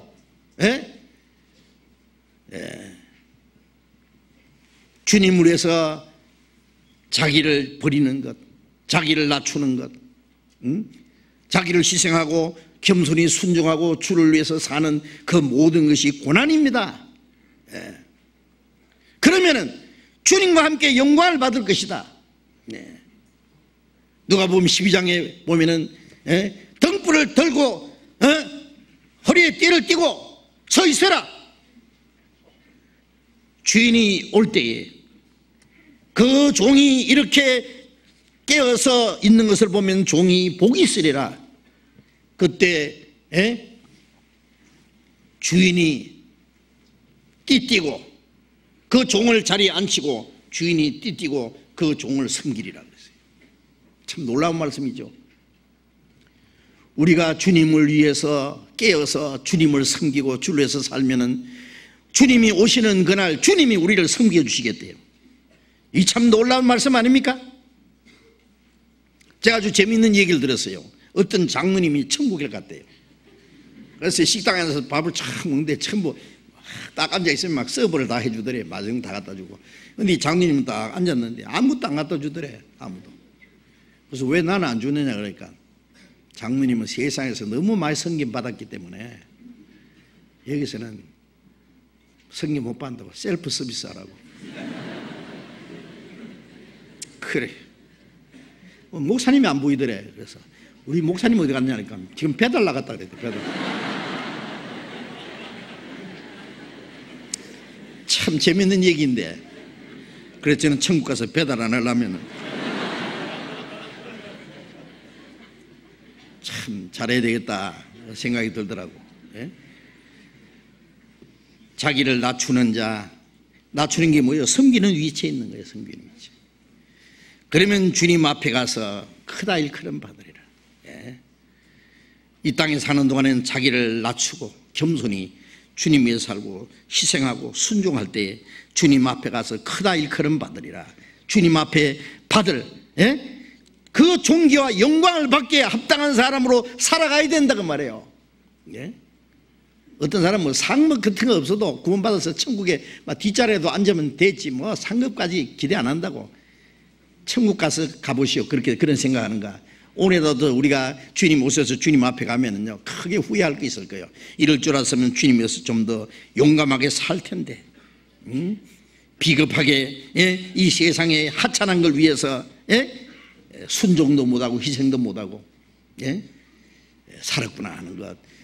주님이 다시 한번 내게 기회만 주신다면 그렇게는 살지 않을 거라고 막 후회할 겁니다. 그러나 우리에게는 기회가 있잖아요. 아직 주님에서 열심히 살자고. 알겠어요? 우리가 구원받았다는 하나님의 자녀라는 위치는 어떤 선지자보다도 더 높은 위치지만은, 그러나 천국에서 크다 일컬음 받고 작다 일컬음 받는 것은 또 딴 문제입니다. 그죠? 그거는 구원받은 후에 순종하는 문제가 남아 있습니다. 오늘 여기까지만 공부하겠습니다. 기도합시다. 자비로우신 우리 아버지 하나님,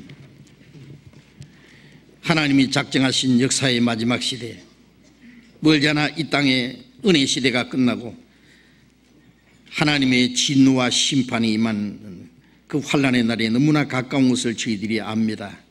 이 마지막 때에 이 세상 많은 사람 가운데 우리를 불러 구원해 주신 그 크신 은혜에 감사합니다.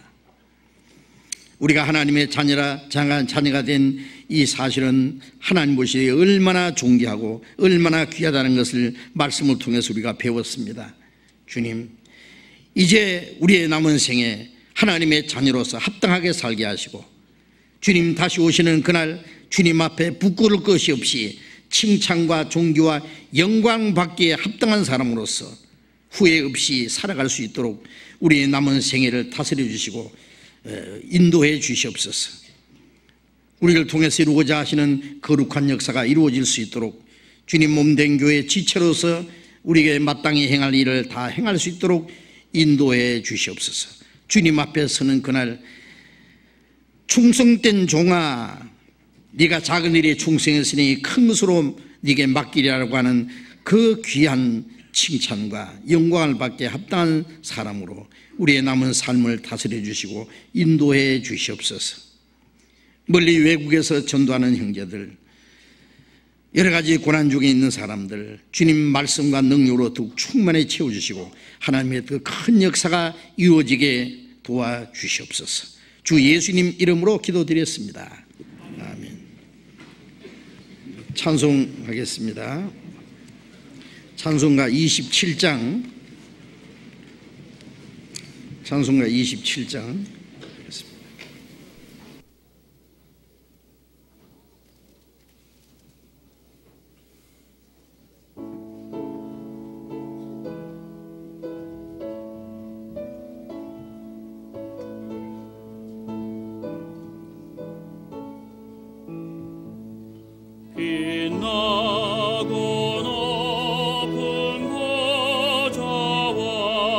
그 위에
장로님 광고해 주시겠습니다.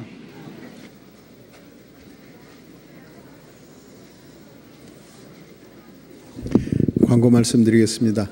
내일부터 이 장소에서 오전 10시 반서부터 또 교육원 6층 중강당에서 또 오전 10시 반서부터 어린이 천국잔치와 중고등부 전도 집회가 열립니다. 이 어린이 천국잔치 어머니 잠깐만 조용히 해주세요. 잠깐만 조용히 해주세요. 어린이 천국잔치 어머니 교사로 지원해 주신 분들이 계십니다. 광고 끝난 후에 찬양대 앞좌석에 모여주시기 부탁드리겠습니다. 오늘부터 이제 새신자 교제를 하는데 새신자 교제 시에 점심 식사를 새신자분들은 그냥 새신자 교제부에서 무료 배식을 하게 되겠습니다. 그러니까 전에는 이제 다른 데로 갔다가 또 식사하고 2층에 올라오고 하는 것이 어려웠는데요. 이제 막바로 새신자 모임 장소에 가면 점심 배식이 되겠습니다. 먼저 구원받으신 분들은 식권을 사게 됩니다. 그러니까 그렇게 아시고요. 많이 참석해 주시기 바랍니다. 주일 주차장이 너무 혼잡스럽습니다. 먼저 구원받으신 분들 많은 협조 부탁합니다. 오늘 오후 2시 반서부터는 교육원 6층에서 전체 임원 모임이 있습니다. 광고 마치겠습니다. 예, 마쳤습니다. 자료 교제하시기 바랍니다.